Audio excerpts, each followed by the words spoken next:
Hello and welcome to New Earth Lifestyles. I'm Janee King, host of the show. Thank you for joining us today. Manchester, New Hampshire, July 17, 2014. Welcome, beautiful summer day in downtown Manchester. And I wanted to say a big thank you, first of all, to Manchester TV for this lovely studio, for hosting us, letting us host the shows here, and to John Eric O'Neill for being our technical director. So thanks for joining us today, and it's a live call-in show. So if you're interested in anything that we're talking about today, please feel free to call in. The number is 603-413-0223. And today I will be talking, my guest is Adam Bristol. Adam, welcome. Janee, thank you. I'm glad you're here. It's a pleasure to be here. So I thought we'd give you an opportunity to tell us what your interests are and what changes have happened in your life and why you wanted to be on the show. Thank you. It's a really good honor to be here. You know, you and I have crossed paths so often, and I've always wanted to sit down and have a nice conversation with you. And funny thing is, here we are on TV doing it for the first time, more than a few minutes. Wow. So we're going to talk a little bit about the Urantia book today. Okay. And I'll explain that what that's all about in a minute. Okay. Myself, I'm a connector, you might say. Professionally, for years and years, I've been working with energies like electricity and electronics to connect people and things. And these days in my company, I do voice data and video network systems. And I've always looked for a unified approach, how things work together. Call me a dot connector if you want. What part works best with this other part? And on my personal side of things, my avocation is seeking truth. So I'm always looking for these connections as well. And I came across this book, the Urantia book, several years back through a friend who had it in a huge library full of all kinds of things, metaphysical and spiritual and practical and hypnotic. And I didn't read it for a while. I looked at it, and then it caught me. It caught me like a fisherman catches a fish, and it reeled me right in. And I find it these days to be one of the most fascinating, interesting books I've ever seen, and it certainly stands apart from anything else I've ever read, and many experts agree. Wow. So what, when it fell off the shelf or came into your awareness, what was that? What kind of pulled you in? You know, what was that? Well, that you book? know, you always, if you follow your own path and you pay attention and you try to be a better person, I think you look for answers. And some of the answers that we're looking for were not available. You know, I just didn't find them. And I came across one passage which I might share. I was kind of analyzing who we are as people, and I came across one little part of a chapter. That's a pretty big question. It is, and I'll give you that answer here in a minute or two. Excellent. Let's go on that. Indeed. Because that's a big question. Who are a we? big answer. Who are we? How many different perspectives do we have as individuals? Exactly. But a little bit of background on the Urantia book. You could ask me who wrote it, and I'd have trouble telling you. If you read the foreword, it is said to be written by a Uversa Corps of Truth Revealers. Now, Uversa? Uversa Corps of Truth Revealers. And what does Uversa mean? Well, in the book, Uversa refers to a super universe. A super universe. Super universe, yes. The Urantia book is essentially a very concise and specific history book of our universe, an even larger super universe. It talks about the origins and history of our planet Earth. And it has 4 sections, and the last section is about the life and times of Jesus Christ from a totally new perspective. Wow. So it's amazing. It's a monster of a book. So it calls itself a revelation. It calls itself the 5th epochal revelation to mankind. So it's pretty big and pretty heavy stuff. I guess, to be able. Now, how did they get the information on the life and times of Jesus? Evidently, it has come through spiritual sources.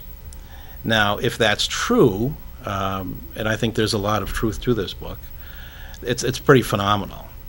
If not, and there was a hand of man at play, like there usually is on anything that gets printed and published, it's still a fantastic story with rich characters, beautiful literature, and very exciting dialogue. Well, I would love to hear the answer to that proverbial question of Who are we? Who are we, and why are Well, we here? I can tell you what the book says about our perspective. The book has 4 sections. As I said, it talks about the super universe, our local universe, the history of Earth. Now, from a spiritual perspective, they call Earth Urantia. So this is the book, the Urantia book, is about Earth. It's about who we are and where we are. So the first section talks about the nature of God and our perspective to that, and God's perspective to us and our relationship. And I may just be able to find that. And why don't I share a little bit of that? Sure, share a little of that. And we're lucky here. I have a little spot. You got it marked? We're even luckier. My glasses are working today. So it says that these qualities of universe reality are manifest in the human experience on the following levels. Who we are. Who we are. We're body, the material or physical organism of man, the living electrochemical mechanism of animal nature and origin. Well, that's pretty easy. So we have bodies. That's one of the I think things we kind are. of agree with that. Yep. Mind, the thinking, perceiving, and feeling mechanism of the human organism. The total conscious and unconscious experience, the intelligence associated with the emotional life reaching up through worship and wisdom to the spirit level. Mind. So we talk about the subconscious and conscious minds, and there it is right there. Pretty easy to grasp so far. Nothing. And how many is that? One, It's 2. 2. Spirit. The divine spirit that indwells the mind of man, what they call the thought adjuster. The immortal spirit is prepersonal, not a personality, though destined to become a part of the personality of the surviving mortal creature. Now we're getting a little bit more esoteric here. We talk about spirit actually as being like a sliver of the mind of God that's within us. So we have a connection to God through spirit. A sliver of the mind of God that's within us. Yeah. Which A is little what fragment. we pretty much, Yeah. from the Christian point of view anyway, believe. Yeah, and other religions And as other well. religions as well. Here's another perspective. Soul, right? Now people think spirit, soul, aren't they related? Aren't they the same thing? No, they're not, according to this. The soul of a man is an experimental acquirement. Interesting word, acquirement. Acquirement. Something that you get. So if you first start off with nothing, you acquire your soul through experience. Experimental acquirement. That's pretty cool. As a mortal creature chooses to do the will of the Father in heaven, that's quote in quotes, so does the individual spirit become the father of a new reality in human experience. The mortal and material mind is the mother of this same emerging reality. So I'm now- getting lost. This is pretty deep Yeah, stuff. it gets much deeper than that. But essentially, what they're talking about here with the soul is it's something that you build within you from day one. And your experiences and your connection to spirit and the things you think about all contribute to the soul. I kind of think about it as like a hard drive on a computer. You get a brand new computer. It's got a few things in there so it'll operate, and you start putting it. And then really the operating system is how things are stored, and it becomes an important part of who we are. That's 4. Ready for the 5th? This is a little easier. I don't know. This is good. I hope so, because that one was pretty complicated. So personality. The personality of the mortal man is neither neither body, mind, nor spirit, neither is its soul. So it talks about the personality. It's kind of a separate perspective. Again, we're talking about the perspectives of human existence. Personality is the one changeless reality in an otherwise ever-changing creature experience, and it unifies all other associated factors of individuality. The personality is the unique bestowal which the Universal Father makes upon the living and associated energies of matter, mind, and spirit, and which survives with the survival of the miraculous soul. The personality survives. Yeah, so it also talks about the soul surviving here. Obviously, if we pass on, the body doesn't survive with us. But a couple of really interesting points it makes about personality, and that is it doesn't change. And think about people that you know, and people that have what you might call a big personality, or maybe not so big. and you might see them when you're in school, and their features change. You can tell they maybe get careworn, but the personality is the same. That's a really interesting point that it makes, and it also talks about the personality as being a unique bestowal from God. So it's a gift. A unique bestowal from God. Yes. Personality is a bestowal from God. Yeah, initially, like the beginning of your soul. So my question would be, if your personality is a unique bestowal from God, and that's what we're trying to evolve, how we're trying to evolve the soul. So the soul and the personality are interrelated because that's growing as well. The soul is growing.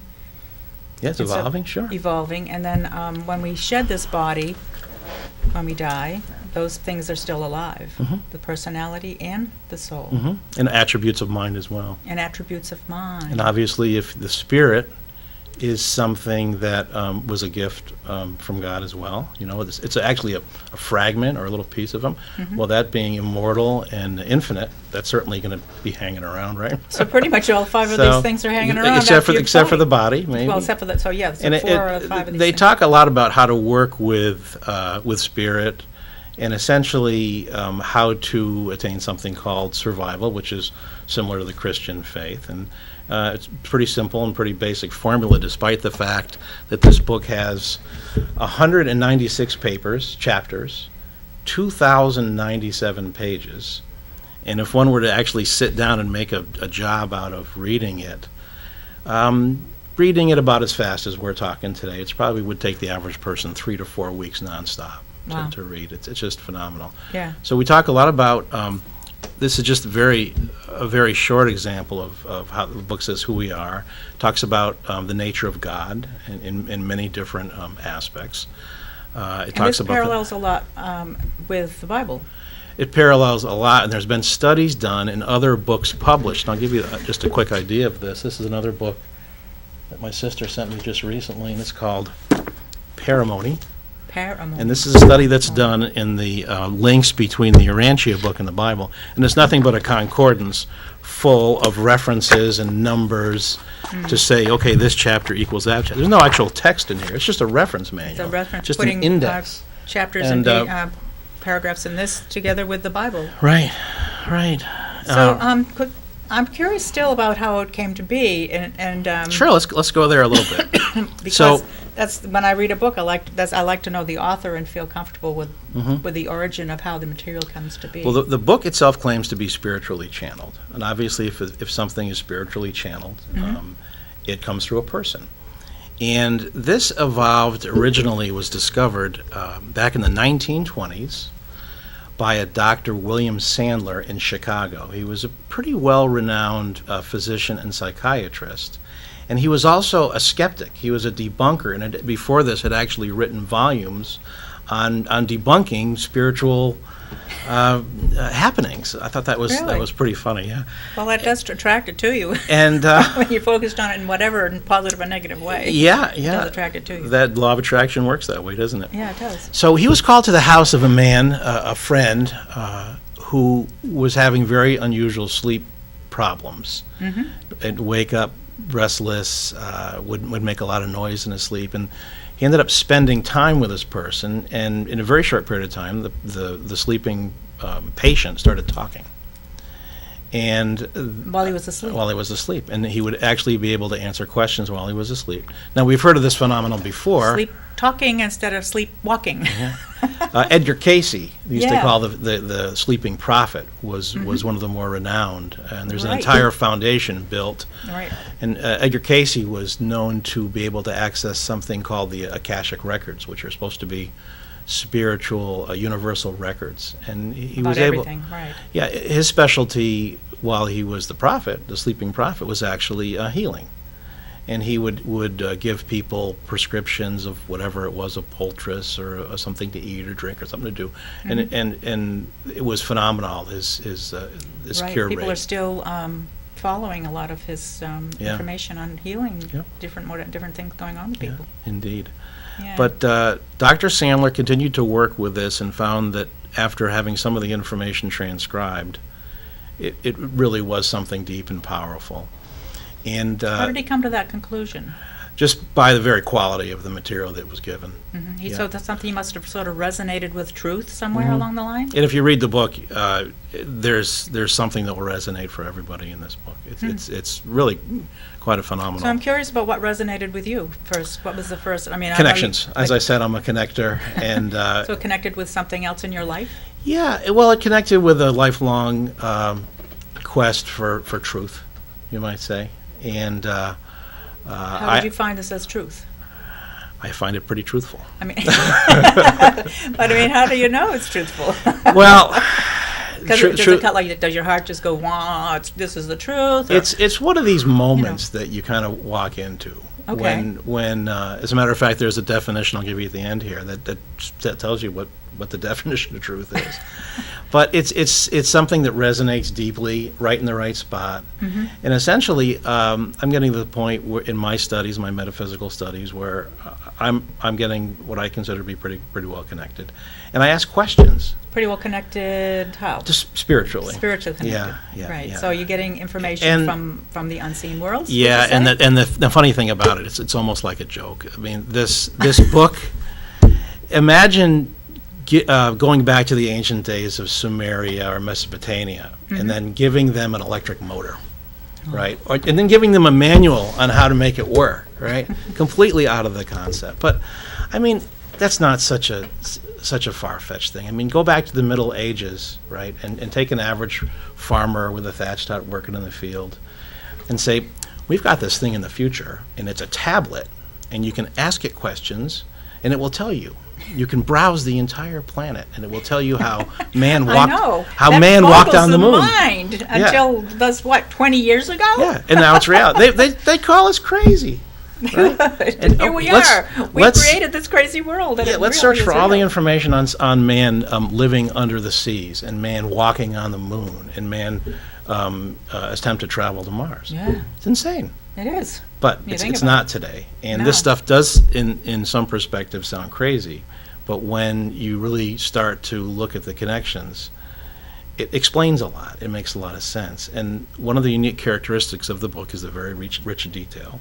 Another characteristic of the book is this uncanny degree of consistency.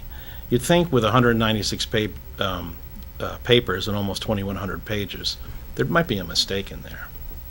I haven't found one. Have you read the book, the whole book? I've read the entire book, and I've read Wow. parts of it 2 or 3 times. I have some favorite sections. Uh-huh. It goes on to talk about the evolution of planet Earth. Really? Yep. Well, Yeah, can you tell us something about the evolution of planet Earth? It's pretty much what you might expect. However, the text does favor intelligent design over evolution, Which would mean God created this? which would mean God and the Spirit created. God or some Well, benevolent power greater than us. Yes. You have, of course, the evolution theory, and then you have everything was created by the God theory. And this is more that things happened according to a plan. The divine plan. Yeah. Okay. And that's kinda exactly feel what that. they talk about. The both the first and second books are full of references to a wide variety of divine spirits and ministers. You know, we're familiar with what angels are and things like that. Well, there is a plentitude of these type of characters, and it is there is a whole spiritual administration that helps the earth evolve, helps the earth grow, and has since the first life appeared on Earth. I see, and of course that would expand out into the universe too, wouldn't it? Yeah. Well, it's more or less the larger universe focusing its creativity here on this planet and other planets. So Okay. it doesn't say it started here, but this is one of many worlds. But it does look at Earth a little bit different than other creations that the book is aware of in the universe. We're a little different here on planet Earth. Oh, really? According In what to the way? Earth's perspective. Well, we're more of an experimental world, as where other worlds maybe have been created elsewhere. More of a deliberate plan, and this is kind of the way we do this. Urantia, or the planet Earth, is more, let's just see what happens if we tweak it this way, and let those humans go about their crazy business, and let free will guide them back to Spirit, guide them back to God, and see what happens. Wow. Yeah, so- That's pretty much what I've been believing in my lifetime too, and it feels like we're finally coming back full circle to evolving into more of a divine consciousness plan, moving away from the well, I know there's a lot of war going on in the world, but I think we're moving away from that. Yeah, this book is probably 50% divine consciousness. I think you'd like it a lot. Yeah. So the third book brings us from the very creation of the planet, before it was even a planet, billions of years ago, right up until the life and times of Jesus Christ. Okay. As it says, the book calls itself the fifth epochal revelation. The fifth The apostle? fifth. So what about number 1 through 4? Yeah, what are those? Yeah, what happened to those? Well, the first is essentially the first influence of spirit on the planet in helping so humans. How old is the planet? Well, according to the book, it's well over 1 billion years old. According to science, it's 4.56 billion years old. Okay. And there are technical discrepancies in there, and it's been said that the technical discrepancies are either there for a purpose, because at the time the book was published, it was not allowed that too much be revealed to us, or our science is wrong and we have to catch up. And there's been a lot of facts in the book which talk about science that had not existed back in the 30s and 40s when this was channeled, and has then caught up. For example, it talks a lot about in the evolution of the world, the ozone layer.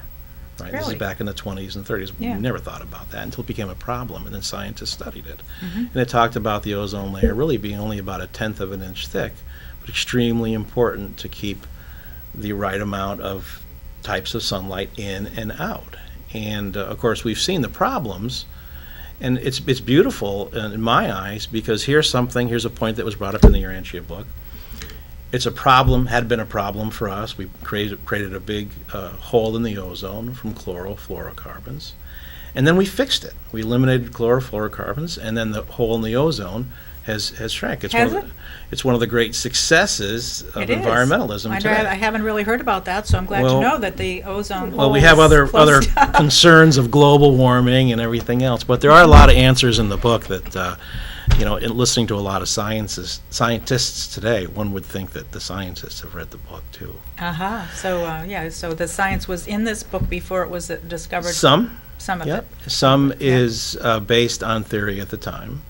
And of course, you can't help but imagine that when you get this spiritual volume that comes through, and then you, if you're William Sandler, and you create an entire group to both bring the information in and edit it and publish it, and you find something that's in contrast with the technology of the times, boy, you must be awful tempted to say, no, let's put the right number in here. Right. Only to find out that the original number was wrong, and right. But back then, when the book was actually put into print, it was that some of that science wasn't there. So I was curious about, is William Sandler the one that has the I know there's a physical place in Chicago still for the foundation. Yep.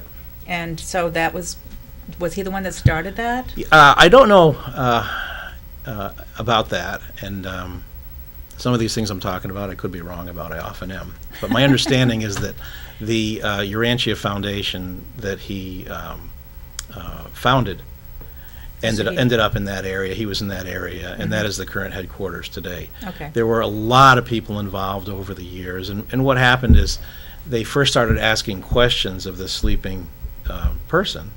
And then eventually, there were so many questions that from the spirit came pretty much a response that said, listen, you're asking too many questions.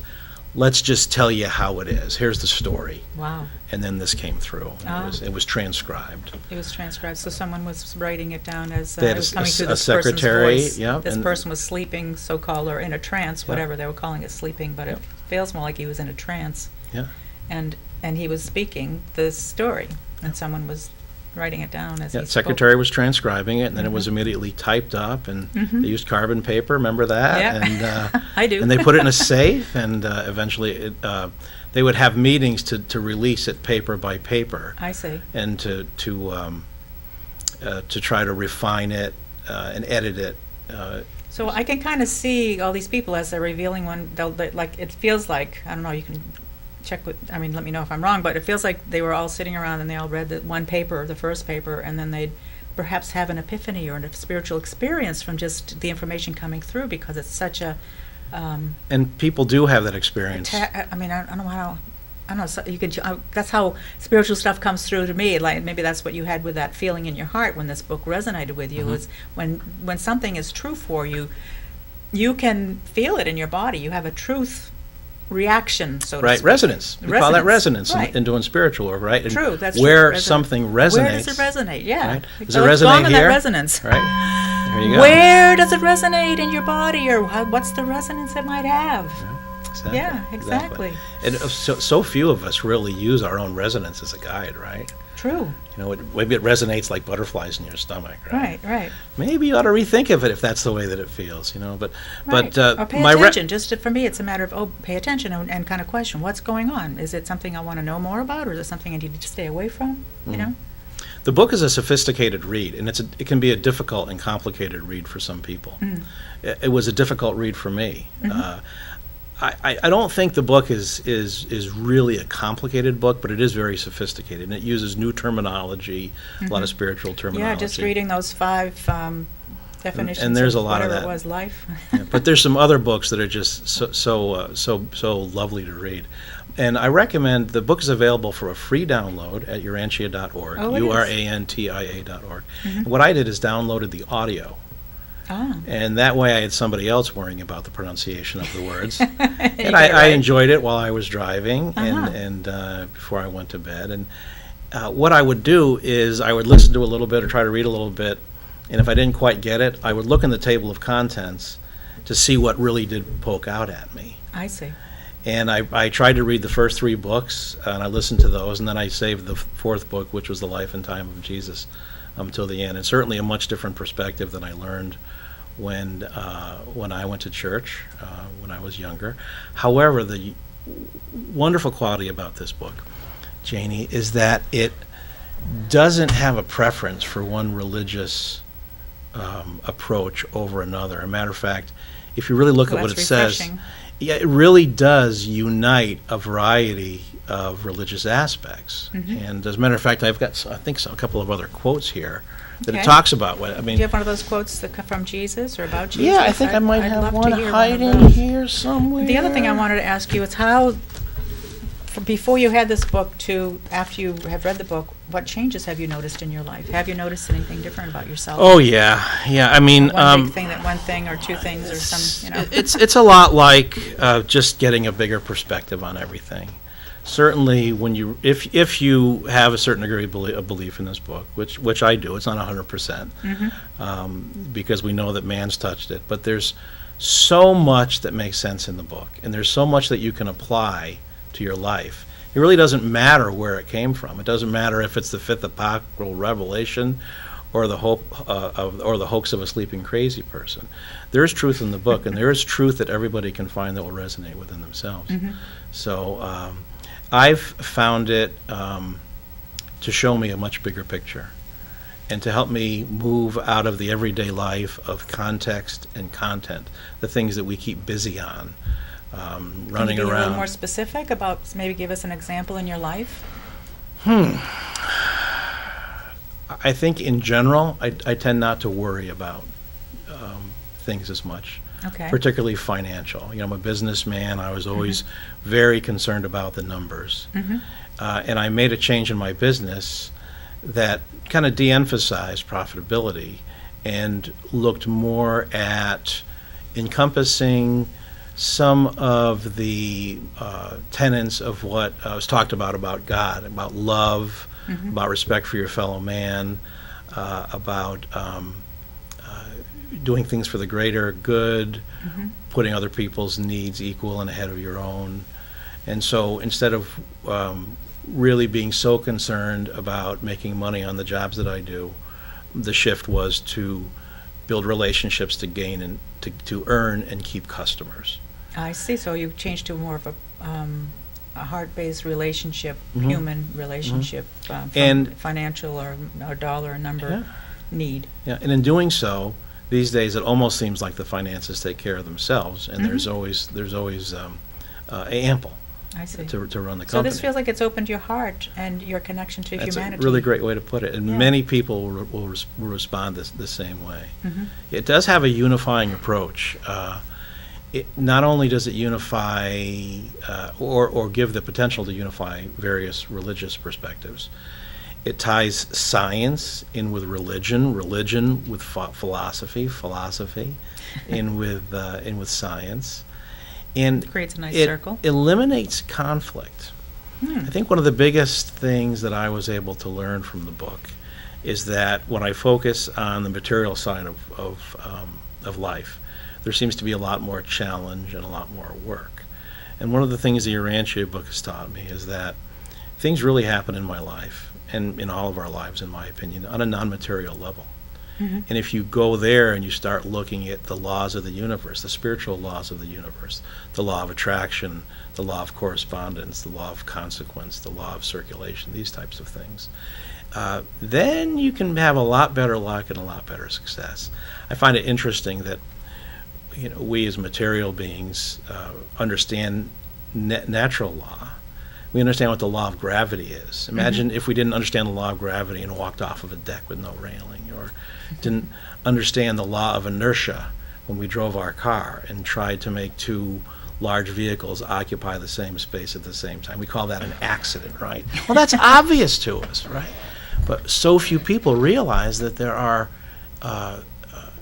several very important spiritual laws that we break all the time, or we try to break. Like what? The law of circulation is a good one. And what does that law say? That simply says, in order to make room for new things in your life, you need to get rid of old things in your life. Oh, well, that makes Otherwise, sense. you get overloaded. It's sort of like two cars occupying the same place. Sure. The law of attraction, that which is like unto itself is drawn. Mm-hmm. That means essentially thoughts become things. Mm-hmm. And if you have bad thoughts about people or things, then you attract those things. There's two sides to every thought, the abundance and the lack. Mm-hmm. And if you can focus on abundance and make sure to focus your heart and your thoughts on what you want, those come into your life a lot easier, I think. There's a law of consequence, which was really the law that kind of slapped me in the face. And what it says is, if you're ignorant, law of consequence, in ancient scripts it was the law of punishment. But it's law of, these days it's the law of consequence. And it basically says if you're ignorant of divine law or non-material law, then you're subjecting yourself to the consequences of your ignorance. I see. It's like, I don't know what the law of And gravity so how did that wake you up, or how did that really change your it life? made me want to find out about what other spiritual laws there were. Yeah. Right? The law of correspondence, for example, is another good one, which states your outside world will always be a reflection of your inside world, right? Which is what the Urantia book talks about. It talks a lot about the spirit side of life. Mm-hmm.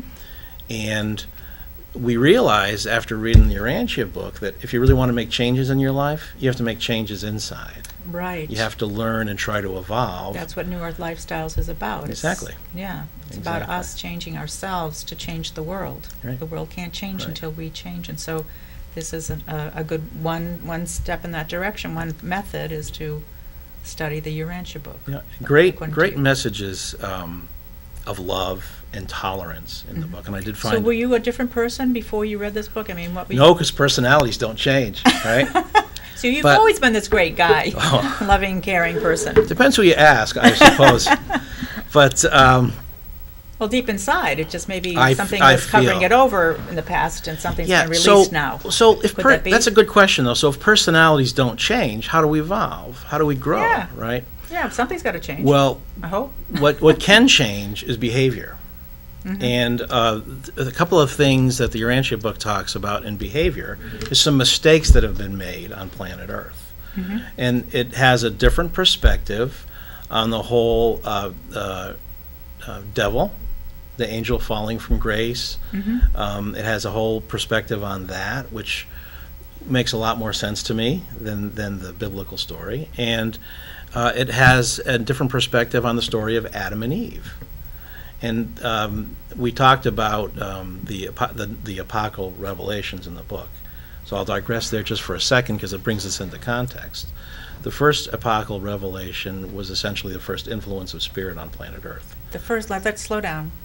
The first apocal revelation. So spirit. What is an apocal revelation? Spirit, apocal meaning something that happens over great periods of time, only in great periods of time, an epoch.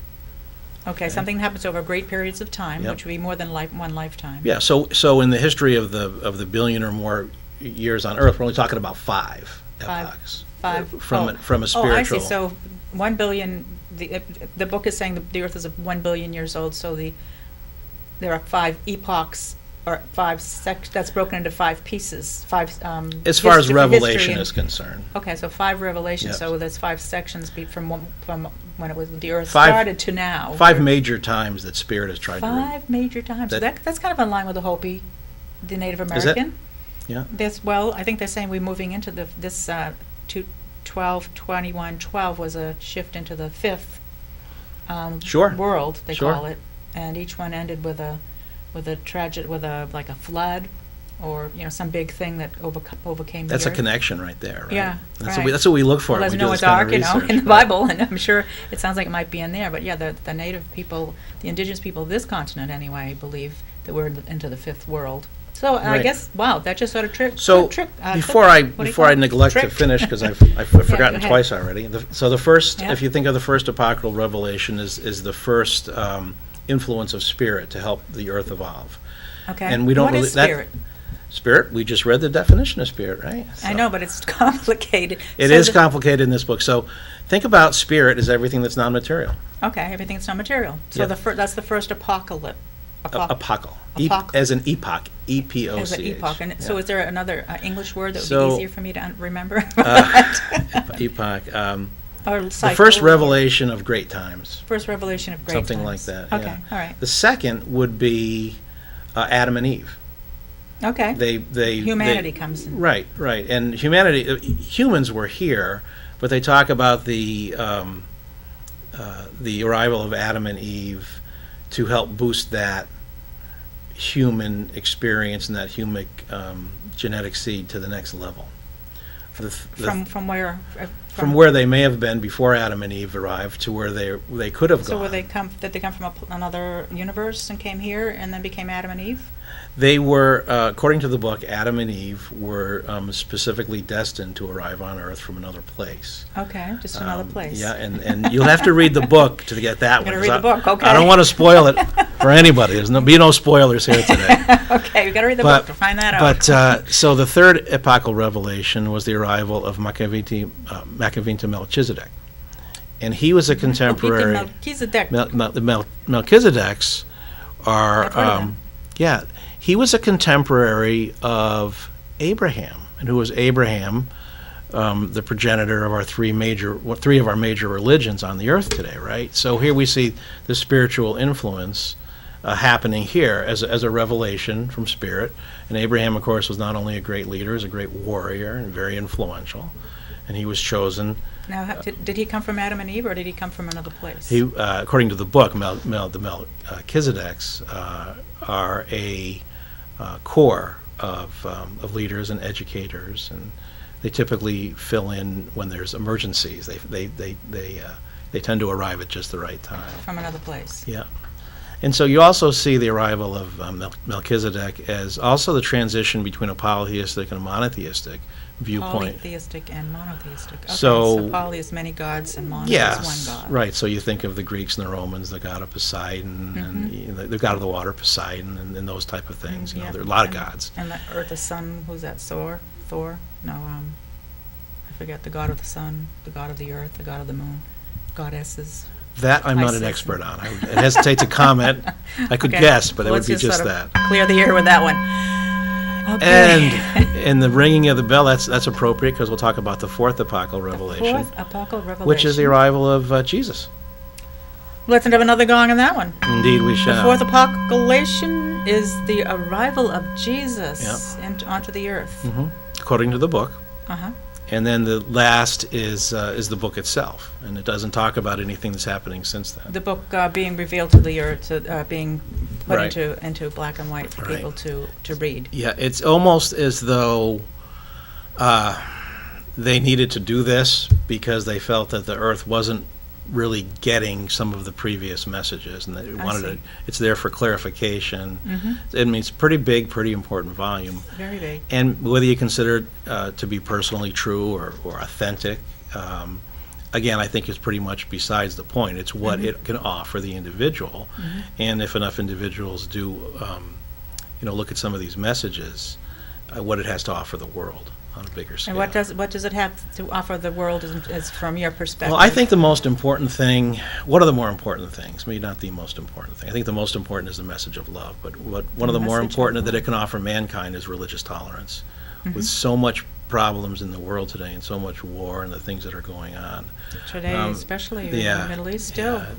So let's see what it says about religious tolerance Okay. for a minute. Can I Sure do. share that here? Absolutely. If I can find mine? Let me do another gong to religious tolerance and freedom of all of that. And love. you asked me about a quote from Jesus earlier. I did, So yes. this is what the book one of the things the book has to say. Okay. One of the most eventful of all of the evening conferences at Amathus was the session having to do with the discussion of spiritual unity. James Zebedee, which of course one of Jesus' apostles, Oh, really? had asked, Master, to Jesus, how can we learn to see alike and thereby enjoy more harmony among ourselves? When Jesus heard this question, he was stirred within his spirit so much that he replied, James, James, when did I teach you that you should all see alike? I have come into the world to proclaim spiritual liberty to the end that mortals may be empowered to live individual lives of originality and freedom before God. I do not desire that social harmony and fraternal peace shall be purchased by the sacrifice of free personality and spirit originality. What I require of you, my apostles, is spirit unity, and that you can experience in the joy of your united dedication to the wholehearted doing of the will of my Father in heaven. You do not have to see alike or feel alike or even think alike in order spiritually to be alike. Spiritual unity is derived from the consciousness that each of you is indwelt and increasingly dominated by the spirit gift of the Heavenly Father. Your apostolic harmony must grow out of the fact that the spirit hope of each of you is identical in origin, nature, and destiny. So here we're not talking about perspectives, and we're not talking about dogmas. I think there's another good one here. And so he's basically saying we need to be our individual selves, but at the same time United in spirit. United in spirit, which means united in belief in God. God, yeah. In the universe. Yeah. The Urantia book does not portray Jesus as a person that was fond of religion, Really? but his Well- message was of God. Here's a real short one. All these religions have arisen as a result out of man's variable intellectual response to his intellectual spiritual thinking. They can never hope to attain a uniformity of creed, dogma, and ritual. These are intellectual, but they can and someday will realize a unity in true worship of the Father of all, for this is spiritual, and it is forever true in the Spirit, all men are equal. And when you say men, you mean humanity. Of course. Yeah. Men and women. Men and women, but humanity. We're all equal. Thank you for that. I read 3 large messages that come through of all those pages and all those chapters, and that really had to do a lot with the teachings of Jesus and what he was trying to say. The book makes a pretty good argument for there being a spiritual world with a lot of guidance and a lot of hierarchy and angels and God at the very top or at the very center. But I think there's 3 messages that come through at the end of the book, pretty much more than everything else. One is before Jesus is mentioned in the book, and it talks about the will of the Father. And what is that? You know, What is the will of that? the Father? My Father's And pretty strong. Was it my Father's will or It- the it's will of encompassed in a the statement. benevolent love? A statement that's repeated throughout the first half of the book when it talks about God's relationship to man. And it says, God said, "Be you perfect as I am." Very, very simple. Be you perfect as I am. So what God is admonishing the spirits and the people to do is to look for the best qualities of God, understand them, embody them, and then practice them. And of course, the number one quality of God is love. It's love. Right? And there's something that you'll find in almost every religion that does focus on a God. Right. And the Urantia book has some wonderful things to say about love. And here's one. All true love is from God, and man receives the divine affection as he himself bestows this love upon his fellows. Love is dynamic. It can never be captured. It is alive, free, thrilling, and always moving. Man can never take the love of the Father and imprison it within his heart. The Father's love can become real to mortal men only by passing through that man's personality, as he in turn bestows this love upon his fellows. The great circuit of love is from Father through sons and daughters to brothers and sisters, and hence to the Supreme. Isn't that beautiful? Beautiful. What a beautiful piece. So, how would you translate that into a lay language? Well, we talked about, you asked me about how personalities don't change. Right, and, right. And how we evolve, and you asked, how I've changed. But if our personalities don't change, then I think we need to look at behavior, and we have to look at our egos.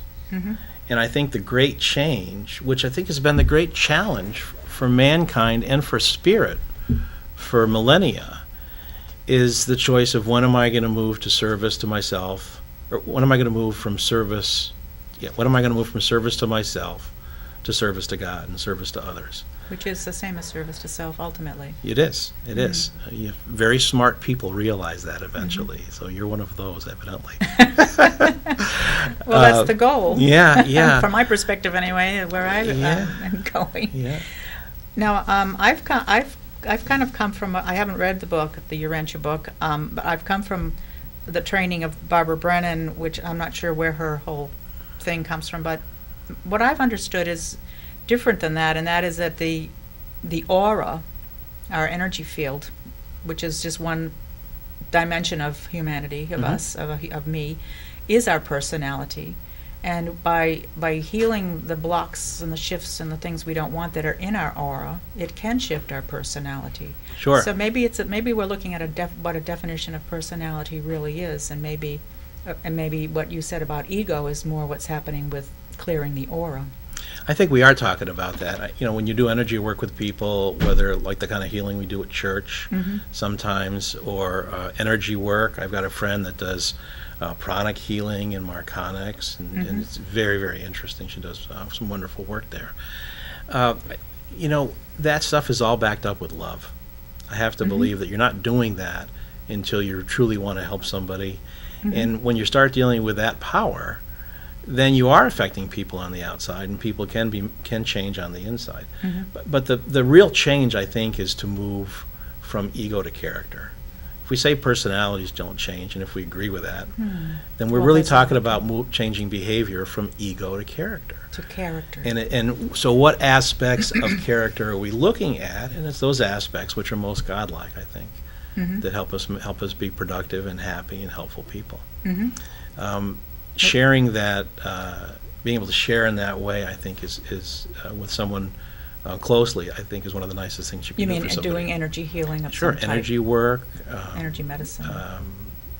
Even this kind of conversation, education, sharing, what feeling connection. Sure, Yeah, sure, and it's opening critical. up new ideas. And that was one of the things that I think in the third book, which the fourth book, which is The Life and Times of Jesus.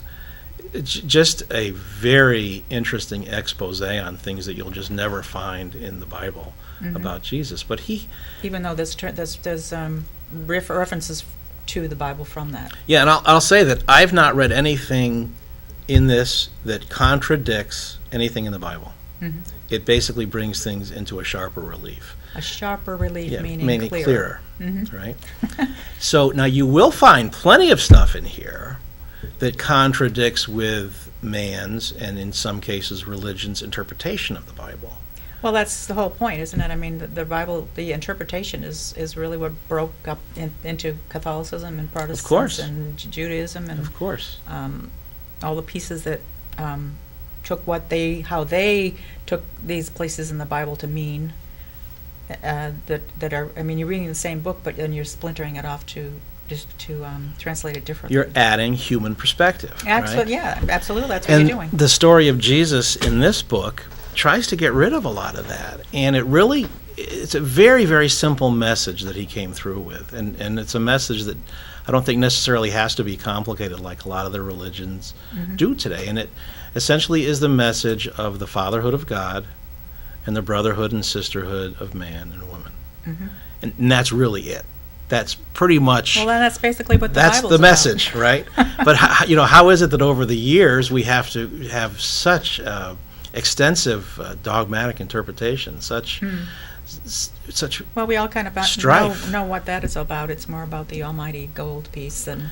Yeah, and that doesn't have to make sense. That has no place in really all of this. Right, and you look at some of the political stuff going on in the world today, and the war, and it seems to be between religious sects, but when you look at it more deeply, it's really political.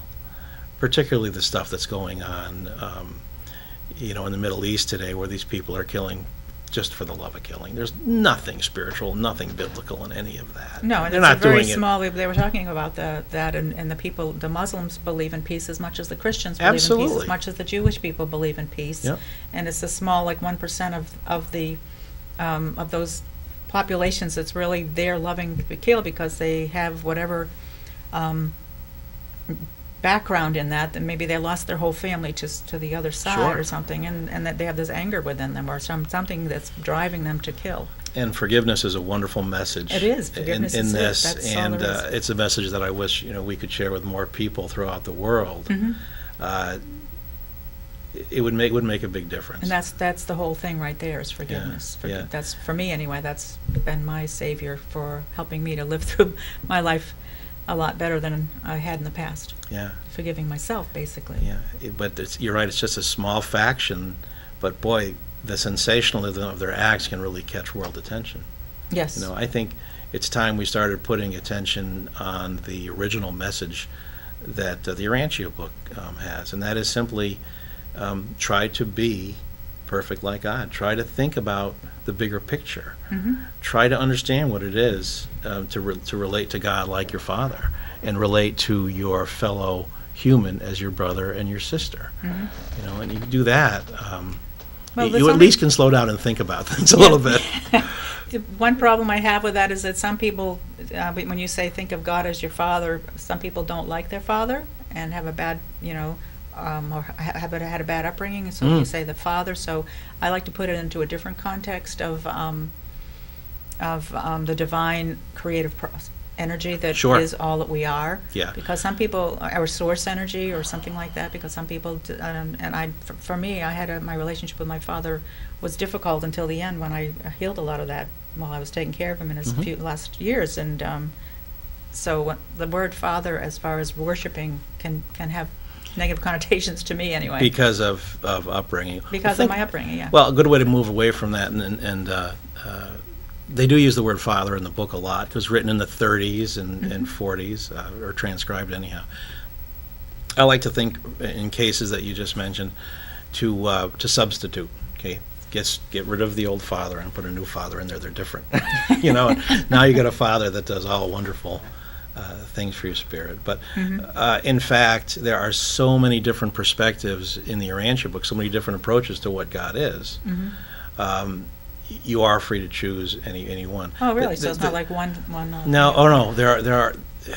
It is pretty much a conclusion that God is one entity in the book, and there's different aspects of it. But you have to realize that when you're talking about God, you're talking about something infinite, which means there can be an infinite number of perspectives, both from God and on God, right? Sure. And that is one of the very, very important messages, is that spiritual freedom allows you to approach God in any way you want to. You may think of God as source. My daughter may think of God as something in nature, or the relationship she has with one of the animals in our house. I might think of the God as Father. I actually don't. I was just quoting the Urantia book. So how do you think of God? I think of God as a spiritual being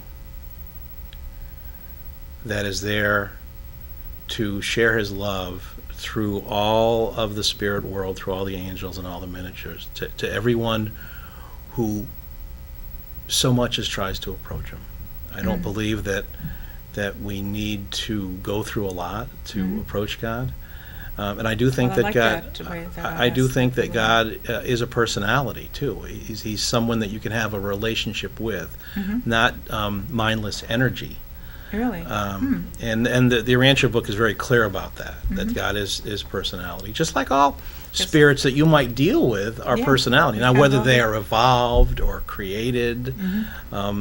Also, it talks about God bestowing a personality himself on other people. Well, it'd be pretty hard for him to do that if he wasn't personality to begin with, wouldn't it? So that's how I think of God. So you kind of think of God as a personality? As a spiritual person. Spiritual being. That's kind of at the center of the universe. And the center of the universe. All the spirit world. But that's my perspective. Yeah, well, and that's you can important. call me crazy. No, your perspective is important. The neat thing about it is, my perspective is important. All of our perspectives are important. Everybody's important. Right. For me, it's valid, and for you, your perspective is valid. Right. And that's what. But it's different, but the same. Exactly, and that's what some of the problems with religion is today. You know, the most dangerous sentence that I've ever heard spoken is, "Mine is the one true religion." And I think that causes a lot of strife on I Earth. usually back up when if someone were to say that to me, I would. Yeah, and it's off-putting. But here the message, off-putting. the message is it's not. It's that all religions can be unified. They are all unified. There's philosophy, science. There's one universe, or many. Well, there's many universes, but this has been excellent conversation, Adam. Thank you for being here with me today. It's about time we got together to talk. Yeah, it is. Adam Bristol, thank you for being. And we go to church together in Vermont. The Vision of Light Church of Spiritualism and Healing, and that's how we got to know each other. So I'm glad that you were on the show today and brought all this wonderful information about the Urantia book, which is about the Book of Earth, basically. We'll have to do it again sometime. It's been my great honor to be here. Thank you. Yeah, you're welcome. Janee. I'm glad you were here. And before we go, I just wanted to mention some things that are coming up for me. Actually, for my friend Dawn Drew will be coming into my studio on August 1st to do gallery readings, and I hope you can join us with that. That's a Friday night, August 1st at 6 p.m. You can check out my website to sign up for that. I also have some drum building workshops going on. I have another program on August 2nd called Move and Tap, which is like the little mini retreat that we did. And so please do go on my website. I have a lot of events coming up. And next week we have 3 women will be here, and there'll be a panel discussion about the aging process and housing and finding homes, and people that are getting into the 50s and 60s and become single and looking for how their life can how we can support those people. So I hope you can join me next week. Thank you for being with us today. And until next week, remember, your heart knows the way.